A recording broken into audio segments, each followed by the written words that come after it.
आहा, अब सखियां भगवान को जो सालियां होती ना, वो भगवान को परेशान कर।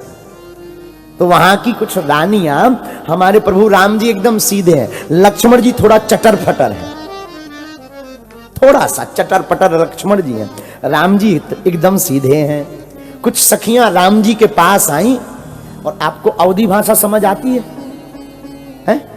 थोड़ा थोड़ा ना। तो एक सखी क्या बोली, काय हो बड़के पहुने, कैसन वाह। राम जी कहें ठीक है। तो अब सखियों ने, चलो हिंदी में कहते हैं, अब सखियों ने एक लीला रची। क्या? सखियों ने जानबूझकर जानकी जी की पादुका, पादुका यानी हाँ जो पांव में पहनते ना पादुका, चप्पल, जानकी जी की पादुका को सखियों ने अपने दुपट्टे में लपेड़ा, और लपेड़ कर एक चौकी के ऊपर रख दिया ऊंचाई पर, और आकर के राम जी से बोली इधर आओ जरा। तो राम जी तो चले, तो लक्ष्मण जी तो पीछा नहीं छोड़ते, तो लक्ष्मण जी वो चल दिए। तो सखियां बोली तुम काहे आ रहे हो, अकेले को बुलाए हैं। लक्ष्मण जी बोले हम बॉडीगार्ड हैं, हम अकेले नहीं जान देंगे, नहीं तो परमिशन कैंसल, अगर जाएंगे तो दोनों जाएंगे। राम जी बोले अगर ये कह रहे हैं तो शादी का काम है, तुम मत आओ। लक्ष्मण जी बोले भैया पता नहीं ये क्या करें, इसलिए हम चलेंगे। अच्छा ठीक है चलो भैया।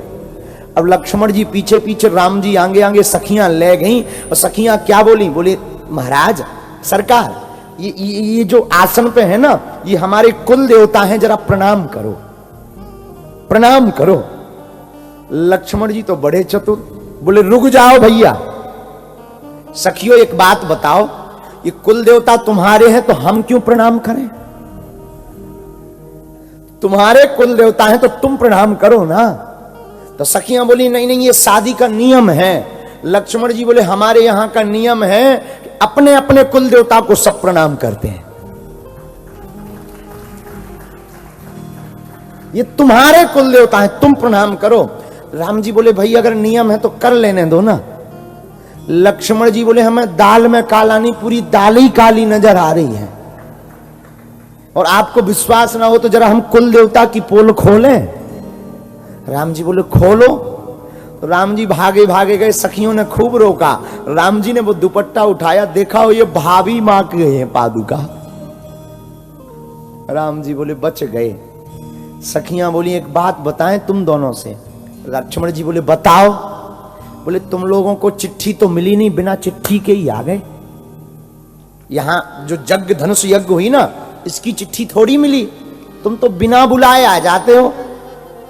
लक्ष्मण जी बोले चिट्ठी गई थी। सखियां बोली झूठ मत बोलो। लक्ष्मण जी बोले गई थी।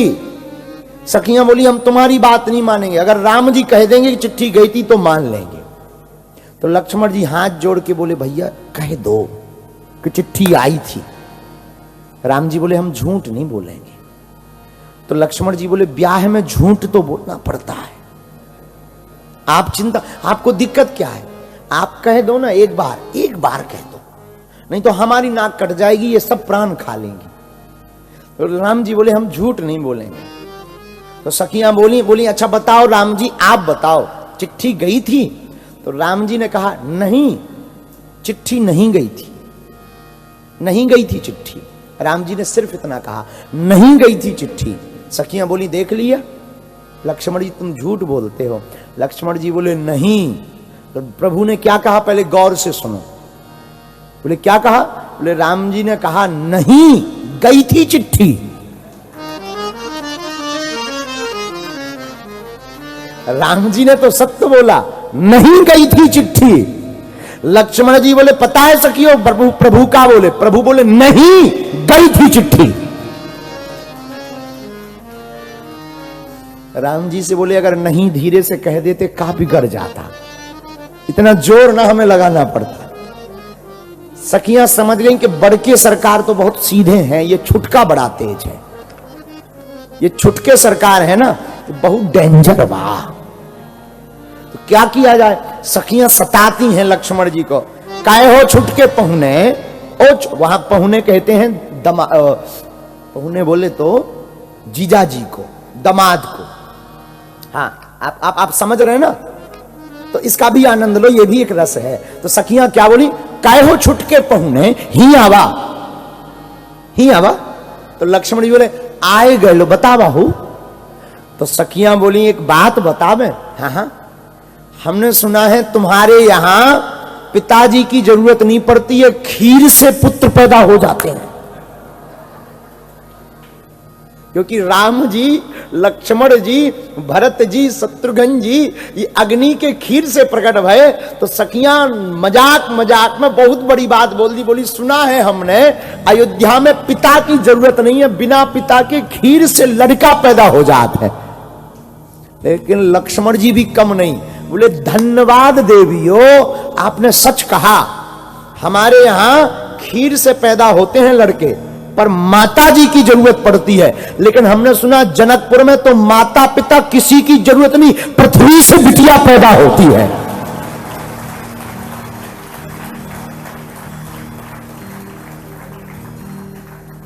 जमीन से बिटिया पैदा होती है, क्योंकि जानकी जी भूमि से प्रकट भई। सखियों का मुंह तर गया कि ये तो बहुत खतरनाक है। तो और दो सखियां आई अलग से, बोली राम जी एक काम करा, तुम यहीं रहा। राम जी बोले क्यों? ए पहुने, हमारे एक प्रिय शिष्य हैं भोजपुरी के गायक पंडित श्री मनोज तिवारी, अद्भुत गीत गाते हैं। ये गीत उन्होंने उनके मुंह से सुना था ना, जरा बजावा हो। अच्छा सुन लो, दो लाइन समझ में ना भी आए ना तो ठुमका लगा दिया कर।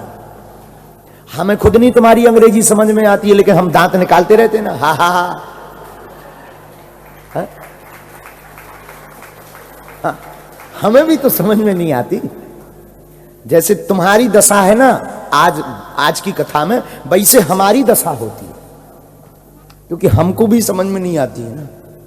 तो जब हम तो रिएक्शन देखते रहते हैं कि तुम हंस रहे हो कि नहीं, तो हम अगल बगल वालों को देखते रहते हैं कि अगर अगल बगल वाले हंसे तो हम भी हा हा, ये पता ही नहीं चलता कि किस बात में हंस रहे हैं, लेकिन हम हंसते हैं ना। उसी प्रकार तुम्हें नहीं समझ आवे तो कोई दिक्कत नहीं, ये भोजपुरी का बड़ा प्यार अवधि में है। अरे ये पहुने नित्य गाने एक होना यही मिथिला में होना, एक होना यही मिथिला में होना। जौन सुखवा ससुरारी में, जौन सुखवा ससुरारी में, तौन सुखवा